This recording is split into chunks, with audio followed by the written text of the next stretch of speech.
In this video, we're going to be talking about Franco Colapinto. Where is he now? Where does he find himself after the Vegas weekend? What does he need to do to get some points in Qatar, like we know he can do, like the car is capable of, and get some points in Abu Dhabi and try to save some good results from this car and this championship? If you're interested in knowing how he can do this, which he definitely can, definitely keep watching.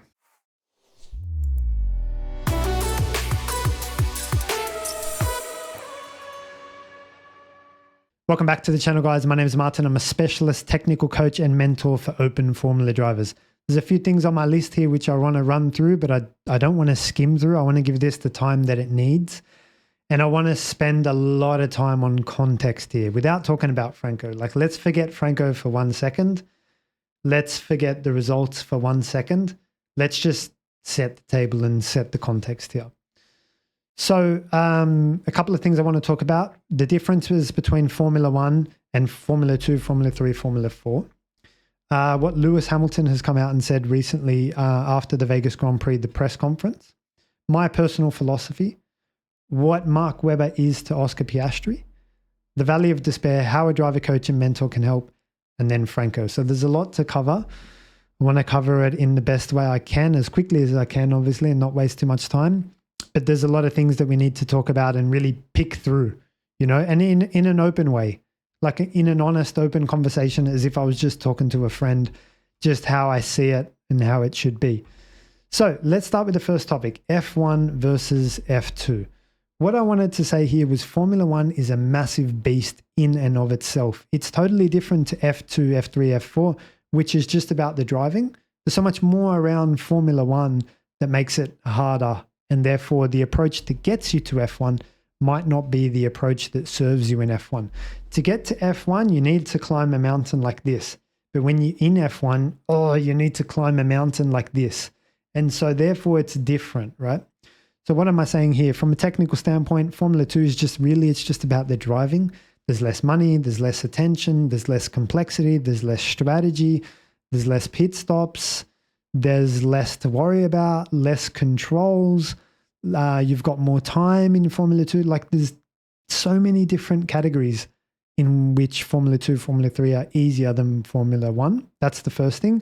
So Formula 1 therefore requires more attention and more focus, all of your attention and all focus. And the mindset that gets you to F1 is a mindset that is not going to serve you in Formula 1 itself. That's a key point. People don't recognize that. So what does that mean? Well, the mindset that gets you to F1 is you are the best. I'm the best. I can get to Formula 1 because I think I'm the best. I believe in myself. That's what's going to get you to F1. But what's going to serve you in F1 and make you go further is I'm not the best. I've got heaps to learn. Who do I need? What help do I need? How can I become the best? That open-minded, completely different mindset. So I'll just repeat. To get there, it's to believe you're the best and know you're the best. But to succeed in Formula 1 is to just drop all that and say, yeah, I'm not the best now. What's going on? What do I need to know? Who do I need to talk to? Where's all the information? Tell me, like, what do I need to focus on? It's totally different mindset. So that's the difference between Formula 1 and Formula 2. That's the first topic ticked. Lewis's message, let's talk about that now. I'm just going to read it out. So after the post-race, he was talking about what advice he would give to youngsters or rookies. He says, we're talking about youngsters, we're talking about 18-year-olds. I remember when I was 22 and how I was thrown in the deep end. You've been given training as a young driver, but you don't have a PR person. The PR person is from the team. They're not looking out for you. They're looking out for the team, and you're thrown in the deep end and you're trying to be nice and people take advantage of you. So what he's alluding to there is, like, there's so many things that want to pull you down in Formula 1, so many things you can waste time and energy on. And if I knew now what I knew when I was 20, now that I'm 30, you know, things would be different. So my guidance, if I had a young driver and I was looking after them, would be to put a lot of support around them so that people can't get to them. The socials, the media, that stuff would not be able to affect that young individual's mindset. Wow. Talks about mindset. What a champion. I think protecting that is really important. He's bang on. He's bang on. He's absolutely bang on. He knows now because he's 39, I'm 33. He knows what it takes. He knows that this is F2 and this is F1. He knows that. But unfortunately, he's had to go through the valley of despair to recognize that. So what is that and what does that look like and what's my philosophy? There's still a few more things we need to cover before we get on to Franco. So my philosophy is exactly the same as Lewis.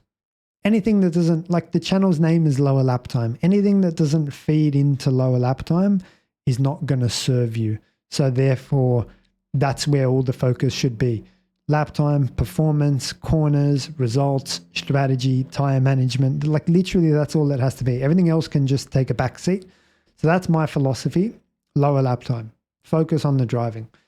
Let's talk about what Mark Webber is to Oscar and the Valley of Despair. So Oscar Piastri has a driver coach and mentor, Mark Webber. Mark Webber is an ex-F1 driver for Red Bull.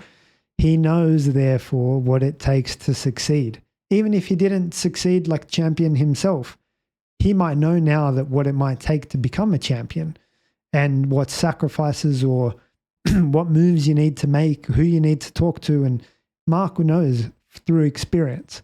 So what Mark Webber is to Oscar, Franco might need that mentor, that experience, that professional guidance, right? And we're going to get on to Franco. We're not talking about him at this point. We're just giving context. So what Mark Webber is to Oscar is to protect Oscar from falling into the Valley of Despair.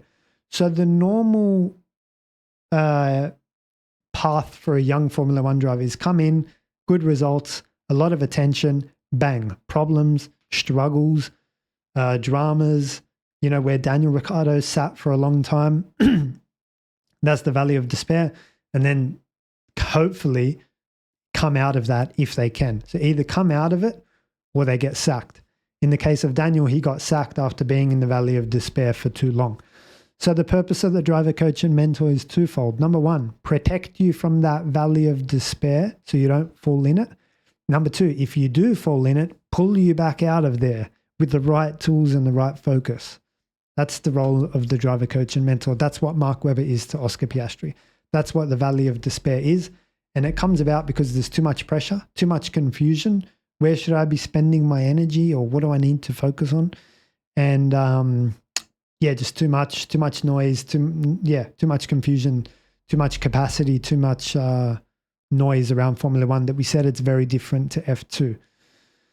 Okay, so now we need to talk about Franco. And this is where it gets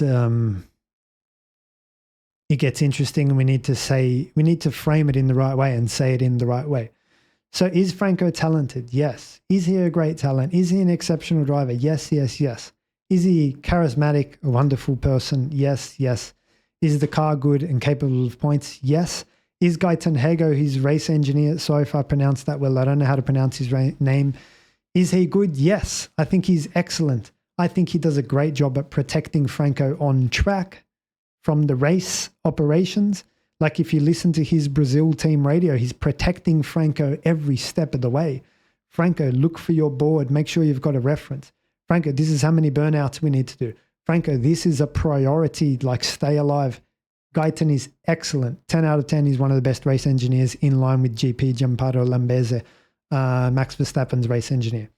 So is he got all of that? Yes, he does. But, and this is the thing that he might not want to do, is acknowledge that some of the results lately haven't been great. That's all he has to do. That's all he has to do, in my opinion. And that's all the world has to do as well.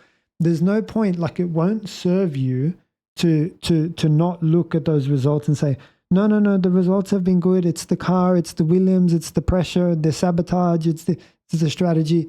That won't serve you. Let's just have an open and honest conversation and say the results lately have been what they've been. We need to face the problem head on. And that's the solution. And so let's do that together now, open and honestly.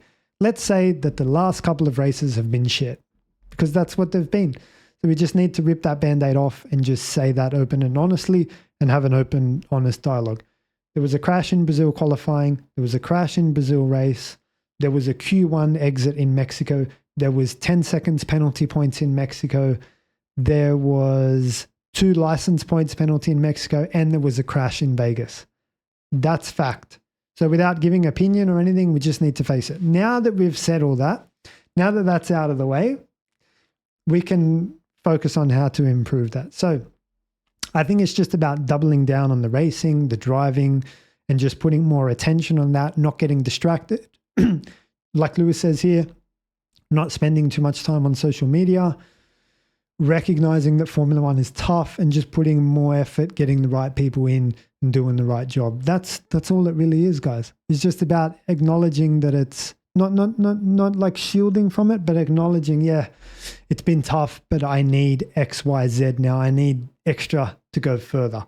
That's all I think it is, guys, is just to face that, make the right commitment, make the right sacrifice, make the right effort in the final 2 rounds. And I'd like to see Franco not spend so much time with the media, not spend so much time with the social media, not take too many photos or selfies. I'd like to see him just head down on work, focus on the job, pull out a track map, talk to some driver coaches and mentors and get it done, get the job done, bring home the points that we know he can bring home, because we know he's excellent. We know he's talented. We know that the car's quick. We know that it's capable. We know Williams is a fantastic team. So it's just head down, do some work, get it done. It's not criticism of Franco. That's what happens. You fall into the valley of despair when you don't have the right people around you. That's just what happens. And if you had the right people around you, number one, they can protect you from that. Number two, they can pull you out of that as well. So they're great to have. Now I want to address the thing that people think this is a pitch for me to be a driver coach and mentor for Franco. It's not. I don't need to work with Franco. I would love to work in Formula One. I would love to work with any of the drivers. I think they all need me to some extent. Lando could use me to fight for the World Championship. Sergio could use me to fight against Max Verstappen and bring his results up. Daniel Ricciardo could use me. There's so many. Pierre Gasly, when he was next to Max. Alex Albon when he was next to Max. Max himself, when he got emotional in Mexico, I think it cost him points. Like, they could all use me, but I think Franco needs me more than I need Franco. I just want to make that clear. I would love to work with Franco. I would love to help Franco, but I'm not desperate for that. And if they want that, I'd be happy to help. But that's all there is to it. Like, it's not up to me. It's not like I can do anything about it until they engage with me.